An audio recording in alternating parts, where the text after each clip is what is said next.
শুভ সকাল আমার প্রিয় পরিবার, তোমরা সবাই কেমন আছো? আশা করি সবাই ভালো আছো, সুস্থ আছো। আসলে আমি ভালো থাকলেও মনের দিক থেকে কিন্তু ভালো নেই, কারণ তোমরা সবাই জানো আমার মাকে নিয়ে এসেছি, অসুস্থ মাকে। তারপরে যেই বিশ্বাস নিয়ে এখানে এসেছিলাম সেই বিশ্বাসটা একেবারে আমার ভেঙে গেল। তাই আমি পুরোটাই একদম ভেঙে পড়েছি। কি করব সেটাও কোনো কুল পাচ্ছি না। তো চলো পুরো ভিডিওটা দেখতে থাকো। সকাল সকাল ঘুম থেকে উঠে চলে এলাম ছাদে হাঁটতে। যত কষ্টই থাকুক, যত দুঃখই থাকুক না কেন, এটা যদি আবার না করি, এই হাঁটাহাঁটিটা ছেড়ে দিলে সুগারটা কিন্তু বেড়ে যায়। আমি দেখেছি সকাল বিকাল দুবেলা হাঁটাহাঁটি করলে সুগারটা কন্ট্রোলে থাকে, শরীরটাও ভালো থাকে। এইটুকু যদি একটু অবহেলার জন্য ছেড়ে দিই তাহলে কিন্তু একদম ভালো থাকতেই পারি না। শরীর খারাপ, অস্বস্তি লাগছে, উঠতে ইচ্ছা করে না, কাজ করতে ইচ্ছা করছে না, এইরকম আর কি থাকে মনোমাইন্ড। তারপরে এই তো দেখেছো তোমরা, কদিন আগে ধরে সমানে বৃষ্টি পড়েই যাচ্ছিল, তাই গাছপালা সব কিছু যেন শুনশান। এখন একটু এখানে হাঁটতে এসেছি, আর এখন বাজে হচ্ছে 7টা। আজকে ঘুম থেকে উঠতে একটু দেরি হয়ে গেল।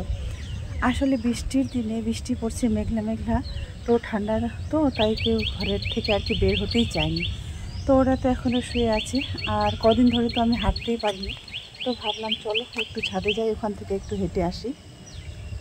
আর আজকে কিন্তু প্রচুর ঠান্ডা পড়েছে, তো তাই হচ্ছে চাদর গায়ে দিয়ে এসেছি। আর হাওয়াটার জন্য ঠান্ডা করছে। সমানে হচ্ছে 4-5 দিন ধরে সমানে বৃষ্টি পড়েই যাচ্ছে, আবারও মনে হচ্ছে নতুন করে ঠান্ডা পড়ছে।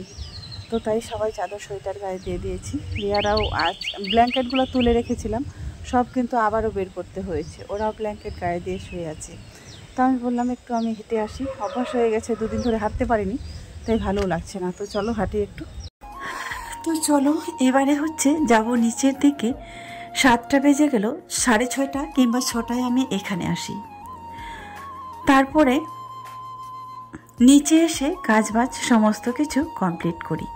এখান থেকে দাঁড়িয়ে দাঁড়িয়ে দেখছিলাম ওই দূরে যে একটা বাড়ি দেখা যাচ্ছে, আমার ক্যামেরায় হয়তো অত ভালো করে আসছে না, কিন্তু ওই বাড়িটায় ছাদের উপরে কি যেন একটা লাল ফুলের গাছ আছে।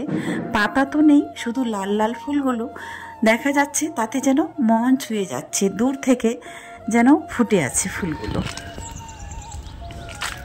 তো এখন কিন্তু রোদ্র উঠে গিয়েছে, তো চলো এখন যাব নিচে। এখন আবার এত রৌদ্র দিল যে তাকানোই যাচ্ছে না। রৌদ্রটা দিলে এগুলো হচ্ছে সব কিছু শুকাবে এখন। তো চলো, এদিকে তাকানোই যাচ্ছে না। হাঁটাহাঁটি কমপ্লিট, চলো এবার যাব নিচে। নিচে কাজ আছে, রুমে যাবো। কেউ কিন্তু এখনও ওঠেনি ঘুম থেকে, তো চলো।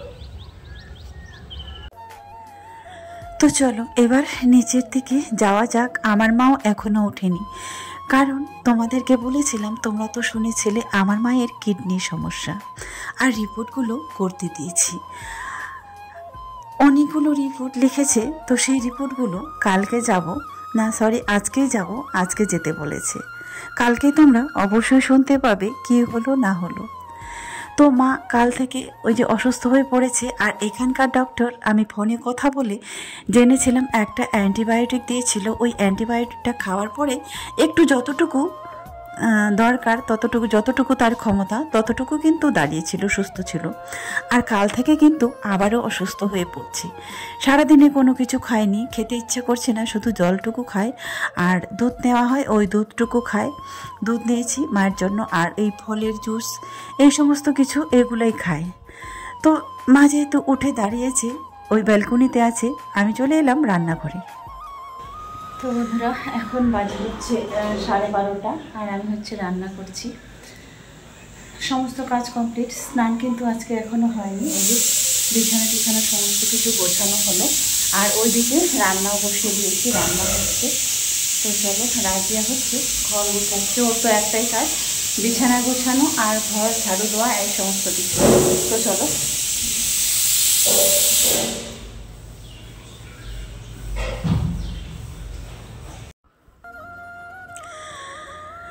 তারপরে চলো রান্নাঘরে আজকে যেহেতু যেতে বলেছে তো ভাবছি বের হব। তারপরে যেহেতু রাজিয়া স্কুলে যাবে, ওকে তো আবার খাবার দাবার দিতে হবে, রান্না বান্না ওর জন্য করে যেতে হবে। আর গেলে তো রিয়া তো আমার সঙ্গে যাবে, তাই না? আমি রান্না করছি আর ততক্ষণে তাড়াতাড়ি করে বাসন টাসন মেজে নিচ্ছি। ডক্টর বলেছে ওখান থেকে না, ডক্টর না, ওখান থেকে ফোন করে বলেছিল যে তোমরা 6:30 থেকে 7টার মধ্যে পৌঁছে যাবে। ততটাই দ্রুত তাড়াতাড়ি করে রান্না বান্না করছি যেন পৌঁছে যেতে পারি। আমি ভাবছি আমি তো আবার ওখানে সারাদিন পরে থাকবো, কিন্তু রাজিয়া ঘরে আছে, সে তো খাবে, তাই না? তার তো খাওয়া লাগবে। তাহলে যেখানেই যাই না কেন রান্নাটা করে তো যেতেই হবে ওদের জন্য। রান্না করছি আর মনে মনে ভাবছি মা যখন সুস্থ ছিল পুরোপুরি, তখন যদি আমার কাছে আসতো, হয়তো মাকে আমি সমস্ত শহরটা, পুরো মেদিনীপুরটা একটু ঘুরে ঘুরে দেখাতে পারতাম, ঘুরিয়ে ঘুরিয়ে। আর মা ভালো থাকতো, আমার সঙ্গে কথা বলতো, কাজ করতো, যেখানে সেখানে যেত, কতই না আনন্দ হতো, তাই না? এমন সময় মা এসেছে, না কোনো কিছু করতে পারি, না বেড়াতে নিয়ে যেতে পারি, না কোনো কিছু কাজ করতে পারি মায়ের জন্য। আর ওই যে একটা চিন্তা ভাবনা সব সময় সারাক্ষণ মনের ভেতরে লেগেই আছে। তো চলো, সেইগুলো কিন্তু মাথায় 24 ঘন্টা ওই চিন্তা ভাবনাগুলো কাজ করে। তারপরেও ভাবছি আজকে মাকে নিয়ে যাব একটু বেড়াতে। তো চলো, বলতে বলতে চলে এলাম। এটা হচ্ছে শিশু উদ্যান মেদিনীপুরের। তো মা এখন এমন পরিস্থিতি হয়ে গেছে, সেও একজন শিশুর মতো হয়ে গেছে। আসলে আমার মা বলো তো, পার্ক বলো, কোথাও বাইরে ঘুরতে যাওয়া বলো, কোথাও কিন্তু যায়নি। আর এইগুলো দেখে তো আমার মা পুরোই অবাক। আমার মা যেহেতু কোনোদিনও জীবনে পার্কে যায়নি, বাইরে ঘুরতে যায়নি, ট্যুর কী জিনিস মা কিন্তু জানিও নি। শুধু সংসার, বাড়ি, ঘর, বাচ্চা মানুষ করা, এই করতে করতে কিন্তু নিজের জীবনটাই নিঃস্ব করে দিল।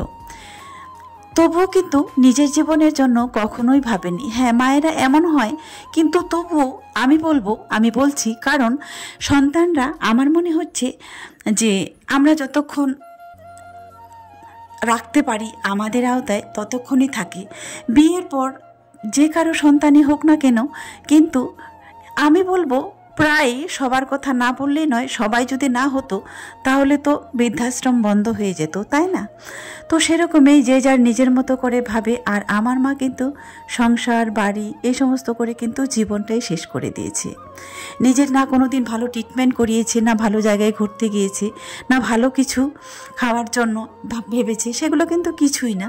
তারপরে যখন আজকে এখানে নিয়ে এসেছি, তো মা বলে যে এখানে হরিণও আছে। আমি বললাম হ্যাঁ মা, হরিণ আছে, পাখি আছে, রাজহাঁস আছে, সমস্ত রকমের জিনিস আছে এখানে। এখানে এলে মানুষের মন কিছুটা হলেও ফ্রি হয়ে যায়।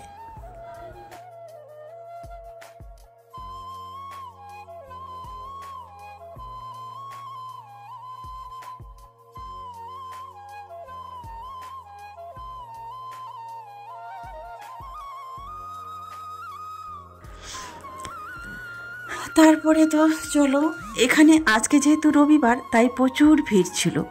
আর রবিবারের মধ্যে এনেছি, তো মা বলছে, মা বুঝতে পেরেছে যে হ্যাঁ আজকে তো রবিবার, তাই হয়তো এত ভিড়। আজকে ছুটির দিনে সবাই তাদের বাচ্চা নিয়ে চলে এসেছে উদ্যানে। তো আমরা তো শিশুদের এই জন্যই নিয়ে যাই, একটু মানসিক বিকাশ ঘটবে বলে, তাই না? কিন্তু দেখো, সেই শিশুরাই একদিন যখন নিজের মতো করে নিজের পায়ে দাঁড়িয়ে যায়, কিংবা নিজের মতো করে বড় হয়ে যায়, তখন কিন্তু আমাদের মায়ের কথাটা ভাবে না। এই যে আমার জীবনটার কথা বলো, সত্যি আমি যখন ভাবি না, তখন আমি নিজে নিজে অবাক হয়ে যাই।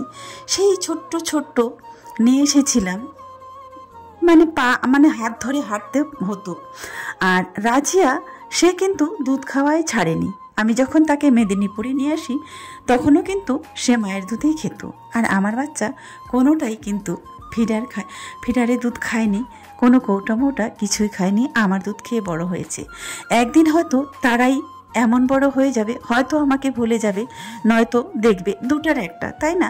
হ্যাঁ, তাদেরও তো কর্তব্য, তাদেরও তো নিজের জীবন আছে, নিজের সংসার আছে, এই নিয়েই তো তারাও একটা সময় ব্যস্ত থাকে, তাই না? তো মাকে চলো পুরোটাই ঘুরে ঘুরে দেখাচ্ছি। তারপরে মাকে বললাম যে মা কি খাবে, তো বলছে না খাবো না। এখানে যে এত কিছু দেখে আর ঘুরে মা কিন্তু একদম মনোমুগ্ধ হয়ে গেছে। আসলে এরকম করে মাকে কোনো দিন কেউ নিয়ে যায়নি, আর মা যায়ওনি। আসলে কে নিয়ে যাবে বলো তো, সেটাও তো একটা কথা। কারণ আমি তো মায়ের একমাত্র মেয়ে, মেয়েরাই তো একটু মায়ের কদর বেশি করে আর মাকে বেশি বোঝে। কিন্তু সেই আমি তো অভাগা, এতটাই দূরে পড়ে আছি যে মাকে ইচ্ছা হলো কিছু খাওয়াতে পারবো না, ইচ্ছা হলো কোথাও নিয়ে যেতে পারবো না। আমার জীবনটা এমনটাই একটা জীবন, মানে কি বলবো সেটা তোমরা আশা করি জানো। মা কিন্তু খুবই দুর্বল হয়ে পড়েছে, একদম অসুস্থ, বলতে নিজের ক্ষমতায় হাঁটতেও খুব কম পারছে। ওই যে আগে যাওয়ার সময় যখন নিয়ে গেলাম তখন আমার দুই মেয়ে ধরে নিয়ে গেল, আর পার্কেও যখন ঘোরাচ্ছি আমি নিজে নিজে ঘোরাচ্ছি। এটা আমার কাছে একটা স্মৃতি।